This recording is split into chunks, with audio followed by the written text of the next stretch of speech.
임대차 3법 중 하나인 전월세 신고제가 수도권과 도시 지역을 중심으로 오는 6월부터 시행됩니다. 전세 보증금이 6천만 원을 넘거나 월세 30만 원을 초과하는 경우가 대상인데 궁금한 점을 취재기자와 하나하나씩 짚어보겠습니다. 권주수 기자 나와 있습니다. 권 기자, 이번에 전월세 신고제 세부 내용이 나왔군요. 일단 대상이 어떻게 되는지부터 알아볼까요? 네, 국토부의 입법 예고 내용을 보면요. 우선 수도권 전역과 지방광역시 등 도시 지역에 거주하는 경우 대부분 신고 대상자에 포함됩니다. 이 신고 금액은 전세 6천만 원, 월세 30만 원을 넘는 모든 임대차 계약이 해당되는데요.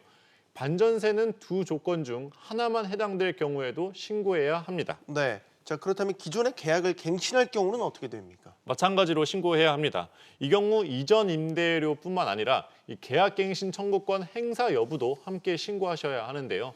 고시원이나 기숙사, 공장이나 상가 내에 있는 집 등 비주택도 신고 의무가 있습니다. 네. 그렇다면 계약을 체결하면 바로 신고를 해야 되는 건가요? 아닙니다. 이게 정확히는 계약일 이후 30일 이내로 신고해야 되는데요.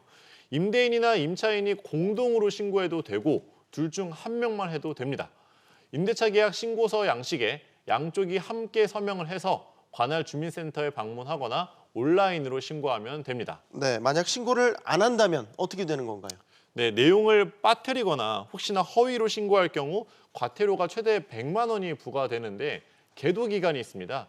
정부는 내년 5월 31일까지는 과태료를 받지 않기로 했습니다. 네. 자, 정부는 이제 이 신고한 내용을 어디에 쓰게 되는 건지 그리고 왜 신고를 하라는 건지 궁금하군요. 네, 우선 정부는 세입자 보호와 또 이 시장 정보의 투명한 공개를 위해 필요하다고 말하는데요.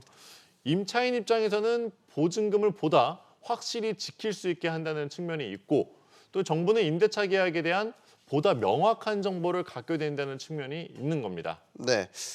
신고를 하다 보니까 앞으로 이 신고한 내용이 결국 과세 자료를 쓰일 것이다. 이런 얘기도 있어요. 정부는 손사래를 치지만 사실 믿지 못하는 시각이 좀 많습니다. 네. 이미 임대소득은 과세 대상이어서 정부가 데이터를 자세히 보자고만 하면 그간 신고 안 했던 분들 언제든지 과세할 수 있거든요. 또 하나는 표준 임대료 제도 도입을 위해서 사전 단계를 만들고 있는 그런 과정인 것 같다 이런 지적이 있는데 정부는 표준 임대료 등 신규 임대료 규제 도입은 검토된 바 없다고 강조하고 있습니다. 그렇군요. 권 기자 잘 들었습니다.